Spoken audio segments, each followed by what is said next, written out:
超聲波咧係比較一個相宜嘅一個即係影像嘅檢測啦。佢係可以係即時睇到嗰個內在嘅器官嘅情況嘅，包括咗個器官嘅形狀啦，有冇變化啦，有冇生一啲可能水囊啊或者腫瘤啊諸如此類，亦都可以即時睇到。咁亦都係做到一個動態嘅影像。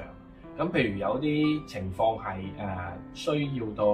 睇，譬如可能有啲筋腱有冇撕裂啊，咁都有機會可以用超聲波嚟睇嘅。咁我哋而家喺化驗所經常會做嘅超聲波嘅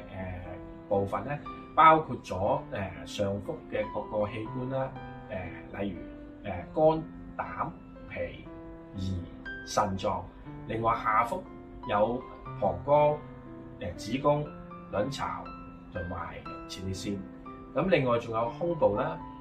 頸嘅動脈啦，或者係甲狀腺，我哋都係經常會接到一啲 case 翻嚟，係幫佢哋做一啲超聲波檢查，會睇下佢嗰啲器官嘅情況係咪正常啦，外觀有冇變到啊，或者係會唔會譬如脂肪肝，亦都可以由呢個超聲波影像裡面睇到。